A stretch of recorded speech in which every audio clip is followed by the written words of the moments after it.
ओम शांति। परमात्म शक्तियाँ आज हर व्यक्ति चाहता है कि मुझे परमात्म शक्तियाँ मिलें और परमात्म दुआएं मिलें। परमात्मा के साथ हमारा एक अटूट संबंध है।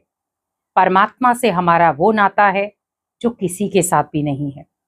और परमात्मा के साथ जब वो अटूट नाता बन जाता है तो हमें लगता है जीवन में कोई भी परिस्थितियां आ गई हम उनको डील कर सकते हैं। लेकिन जब वही रास्ता छूट जाता है तो बहुत सारी मुश्किलें खड़ी हो जाती हैं।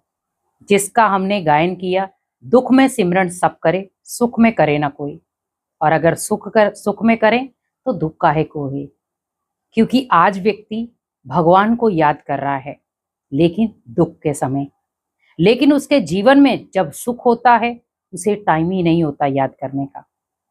हर व्यक्ति जब भी दुखी होता है तो कोशिश करता है मुझे भगवान की संपूर्ण शक्तियां चाहिए, भगवान की ब्लेसिंग्स चाहिए। लेकिन हमें ओनली दुख में क्यों चाहिए? क्या हमें सुख में जरूरत नहीं है?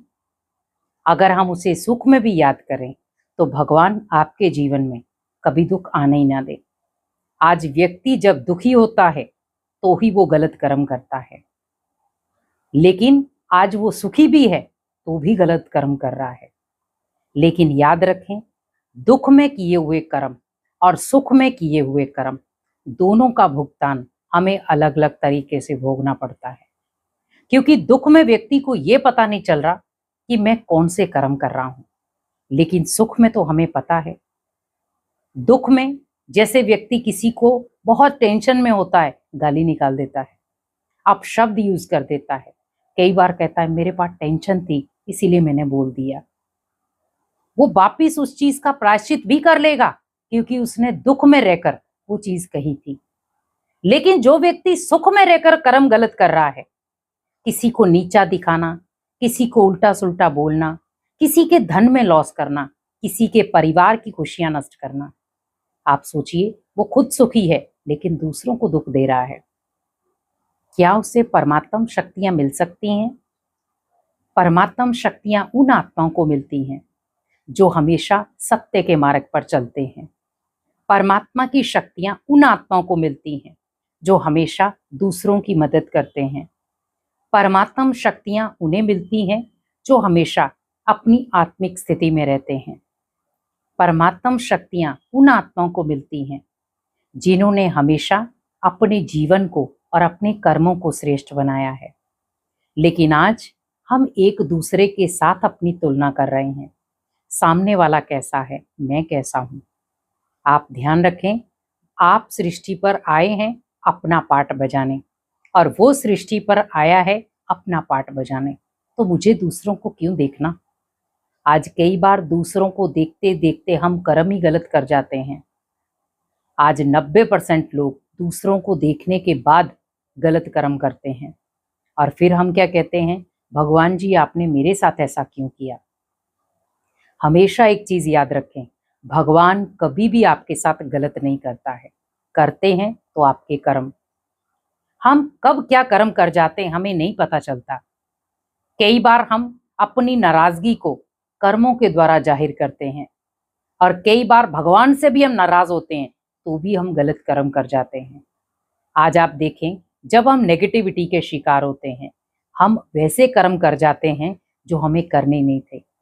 जहां पर हमें नशे को हाथ तक नहीं लगाना था, हमने नेगेटिविटी के कारण उस नशे को हाथ लगाया। क्या परमात्म शक्तियां आपको मिलेंगी? भगवान ने हमें ज्ञान का नशा बोला, उसकी याद का नशा बोला, लेकिन हमने स्थूल नशा करना शुरू कर दिया और वो नशा जो सभी को हानि दे रहा है। आज आप देखें, ऐसा नशा जो हम एक बार कर तो लेते हैं लेकिन उसमें पारिवारिक दूरियां बन रही हैं, बच्चे आपसे डरते हैं, आपके घर वाले आपके पास बैठना नहीं चाहते और सबसे बड़ा, समाज में आपकी गलानी शुरू हो जाती है। आपको कहीं पर भी एक इज्जत की नजर से नहीं देखा जाएगा। अगर कोई व्यक्ति देखेगा भी तो वो आपको एक लड़ाई झगड़े का टैग देगा कि ये व्यक्ति ड्रिंक करने के बाद बहुत लड़ाई झगड़ा करता है। लेकिन वही एक सभ्य व्यक्ति है जिसके संस्कार बहुत अच्छे हैं, कर्म बहुत अच्छे हैं, नेचर बहुत अच्छी है, परमात्मा से संपूर्ण शक्तियां लेता है। भले जीवन में बहुत सारी कठिनाइयां आती हैं और उसे पता है मेरा साथी कौन है।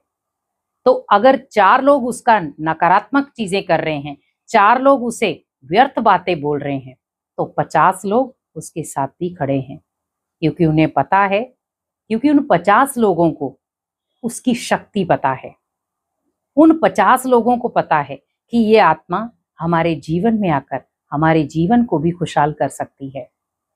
परमात्मा की शक्तियां उन आत्माओं को मिलती हैं जिनके दिल में किसी के प्रति नफरत भाव नहीं है। आज जब हम ब्रह्म मुहूर्त के समय उठते हैं, भगवान की संपूर्ण शक्तियां हमें मिलती हैं, लेकिन दिनचर्या में हम जो भी कार्य करते हैं, कई बार वो कार्य या कर्म बहुत गलत हो जाते हैं, तो वो जो सुबह शक्तियां मिली हैं वो धीरे धीरे डिलीट होना शुरू हो जाती हैं। जहां पर हमारा माइंडसेट बहुत पावरफुल था, वो माइंडसेट लूज होना शुरू हो गया। तो क्यों ना हम जो परमात्मा की संपूर्ण शक्तियां हैं वो अपने जीवन में उतारें, और वो तब उतार सकते हैं जब हम परमात्मा की ब्लेसिंग ले पाएंगे। परमात्मा की ब्लेसिंग लेने के लिए हमेशा याद रखें, ब्रह्म मुहूर्त का समय बेस्ट है।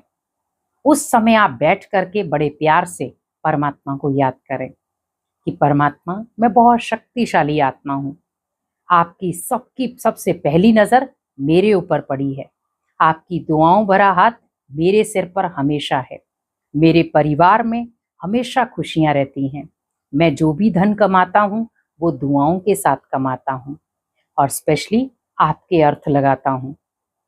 मेरे मन में हमेशा सबके प्रति पॉजिटिव थॉट हैं, मैं हमेशा सबके लिए पॉजिटिव सोचता हूँ।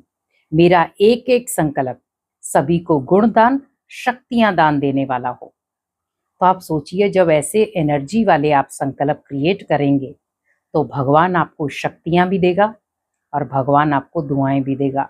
और जिस आत्मा को भगवान की दुआएं मिलगी, उसका जीवन और उसका घर परिवार हमेशा सकारात्मक ऊर्जा से भरा रहता है। तो अगर आप भी चाहते हैं कि मेरा घर परिवार और मैं खुद एक सकारात्मक ऊर्जा से भरा रहूं, जिसमें परमात्मा शक्तियां भी आ जाएं और परमात्मा दुआएं भी आ जाएं। और आप सोचिए, जब परमात्मा की ही हमें दुआएं मिल रही हैं तो पूरी दुनिया तो हमें दुआएं देगी। तो जब भी कोई परिस्थिति आती है तो ये दुआएं मददगार बन जाएंगी। इसीलिए हमेशा याद रखें कि भगवान चारों तरफ मैं जहां देख रहा हूं, हमेशा वो मेरे साथ है। कई बार हम महसूस करते हैं हम अकेले हैं, लेकिन वो तब महसूस करते हैं जब नेगेटिविटी होती है, लेकिन जब पॉजिटिविटी रहती है हमें लगता है भगवान मेरे साथ है, हर कार्य में वो खड़ा है और मैं उस कार्य को सफल करके ही छोड़ूंगा। तो बस आपको ध्यान रखना है कि हर कार्य में सफलता चाहिए, भगवान की संपूर्ण शक्तियां लें। घर परिवार को और खुद को पावरफुल बनाना है तो भी परमात्मा की सर्व शक्तियां लेकर, सर्व गुण लेकर और भगवान की ब्लेसिंग लेकर अपने दिन की शुरुआत करें, तो आपका दिन भी शक्तिशाली होगा और आप खुद भी शक्तिशाली बन जाएंगे। ओम शांति।